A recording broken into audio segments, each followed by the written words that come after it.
ఆంధ్రప్రదేశ్ స్టేట్కి సంబంధించి positive news విని చాలా కాలమైంది. ఎందుకంటే ఆంధ్రప్రదేశ్ రాష్ట్రంలో చంద్రబాబు నాయుడు గారు ఎంత ఆప్టిమిస్టిక్గా ఉండి ఈ రాష్ట్రాన్ని ముందంజలో నిలపాలి, ఈ రాష్ట్రాన్ని అభివృద్ధి దిశగా పరుగులు పెట్టించాలనే ప్రయత్నాలు చేస్తున్నప్పటికీ ఈ స్టేట్లో ఉన్నటువంటి ఫిజికల్ డెఫిసిట్ అనేది ఆంధ్రప్రదేశ్ రాష్ట్రాన్ని అప్పుల ఊబిలో జగన్మోహన్ రెడ్డి నెట్టేసిన పాపం అనేది వెంటాడుతూనే ఉంది. కానీ ఇవాళ ఆంధ్రప్రదేశ్ రాష్ట్రాన్ని ఆ అప్పుల ఊబి నుంచి, ఆర్థిక సంక్షోభం నుంచి చంద్రబాబు నాయుడు గారు ముందంజలో నిలిపి ఆంధ్రప్రదేశ్ రాష్ట్రాన్ని గాడిన పెట్టే దిశగా తీసుకువెళ్తున్నారు. కేవలం కూటమి ప్రభుత్వ పాలన ప్రారంభమై ఏడాది కూడా పూర్తి కాకముందే ఆంధ్రప్రదేశ్ రాష్ట్రం తన సత్తాను చాటుకునే అవకాశాన్ని చంద్రబాబు నాయుడు గారు కల్పించారు. దీనికి సంబంధించి ఒక రిపోర్ట్ని మనం ఇప్పుడు చూస్తున్నాం. Union ministry of statistics and programme implementations రిపోర్ట్లో పేర్కొన్న అంశాలను మనం ఒకసారి గమనించినట్లయితే ఈ దేశంలో జిఎస్టిపి గ్రోత్లో వృద్ధి సాధించడంలో ఆంధ్రప్రదేశ్ రాష్ట్రం 2వ స్థానంలో నిలిచింది. ఇది అత్యద్భుతమైన విషయం. ఆంధ్రప్రదేశ్ రాష్ట్ర ప్రజానీకానికి ఇది ఒక అద్భుతమైన బూస్టింగ్ ఇచ్చే విషయంగా చూడాలి.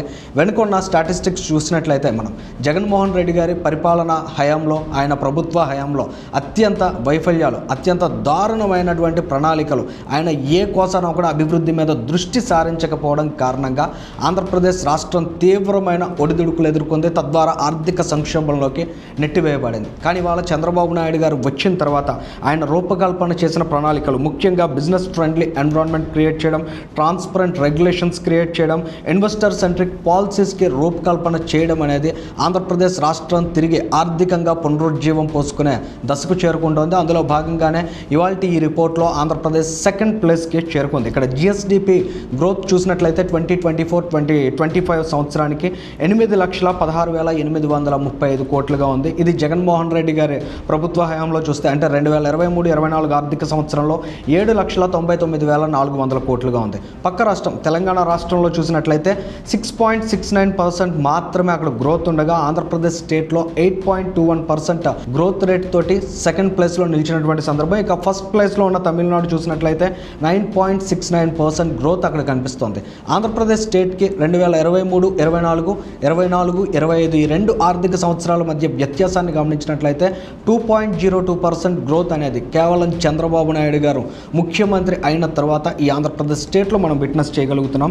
ఇలాంటి పరిణామాలు ఖచ్చితంగా ఆంధ్రప్రదేశ్ స్టేట్ అనేది ఈజ్ ఆఫ్ రైజింగ్ దిశగా ఆవిర్భవిస్తోందని చంద్రబాబు నాయుడు గారు చాలా ఆత్మస్థైర్యంతో చెప్పడానికి కారణమైంది. ఏదేమైనా ఆంధ్రప్రదేశ్ రాష్ట్రంలో ఓవైపు వ్యవసాయం, మరోవైపు పరిశ్రమలు, ఈ సేవల రంగం, ఇంధన రంగం, ఇలా మ్యానుఫ్యాక్చరింగ్, ఆటోమొబైల్, ఇలా అన్ని రంగాల్లో కూడా ఆంధ్రప్రదేశ్ రాష్ట్రంలో కల్పిస్తున్న అవకాశాలు, ఈ రాష్ట్రంలో ప్రభుత్వం కల్పిస్తున్న ప్రోత్సాహకాల కారణంగా రానున్న రోజుల్లో ఆంధ్రప్రదేశ్ రాష్ట్రం మరింత వృద్ధి దిశగా దూసుకు వెళ్లాలని ఆశిద్దాం. ఖచ్చితంగా ఆంధ్రప్రదేశ్ స్టేట్ మరో శ్రీలంక అవుతుందనే దశ నుంచి ఇవాళ ఈ భారతదేశంలో 2వ స్థానంలోకి చేరుకునే సిచ్యువేషన్ క్రియేట్ చేయడంలో చంద్రబాబు నాయుడు గారు విజయం సాధించారని చెప్పాలి. రానున్న రోజుల్లో ఒక ఉజ్వలమైన భవిష్యత్ ఉంటుందనే విషయాన్ని మాత్రం ఇవాళ ఈ నివేదిక ద్వారా చాలా స్పష్టంగా మనం అబ్జర్వ్ చేయగలుగుతున్నాం.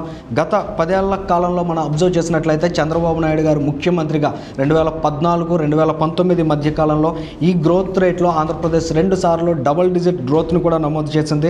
2015-16 ఏడాదిలో 12.16% గ్రోత్ రేట్ నమోదు కాగా 2017-18 ఆర్థిక సంవత్సరంలో 10.9% గ్రోత్ రేట్ అనేది ఆ రోజు మనం విట్నెస్ చేయగలిగాం. కానీ తర్వాత జగన్మోహన్ రెడ్డి గారు ముఖ్యమంత్రి అయిన తర్వాత కోవిడ్ వంటి కష్టకాలాలు కూడా ఎదురయ్యాయి ఆ సందర్భంలో. కానీ జగన్మోహన్ రెడ్డి గారు మాత్రం అభివృద్ధి దిశగా దృష్టి సారించకపోవడం, ఒక ప్రోగ్రెసివ్ ఆలోచనతో ప్రాస్పరిటీ క్రియేట్ చేయడానికి ప్రయత్నించకపోవడం కారణంగా ఆంధ్రప్రదేశ్ రాష్ట్రం వెనుకబడింది. కానీ ఇవాళ చంద్రబాబు నాయుడు గారు వీలైనంత త్వరగా ఆంధ్రప్రదేశ్ రాష్ట్రాన్ని గాడిన పెట్టాలి, ఈ రాష్ట్రంలో ఆర్థిక వ్యవస్థను పరుగులు పెట్టించాలని కళ్ళగంటున్నారు. ఖచ్చితంగా అవన్నీ సాకారం కావాలి. ఈ రాష్ట్ర ప్రజలకు ఒక మంచి భవిష్యత్తును ముఖ్యమంత్రిగా ఆయన కల్పించాలని ఆశిద్దాం. Thank you.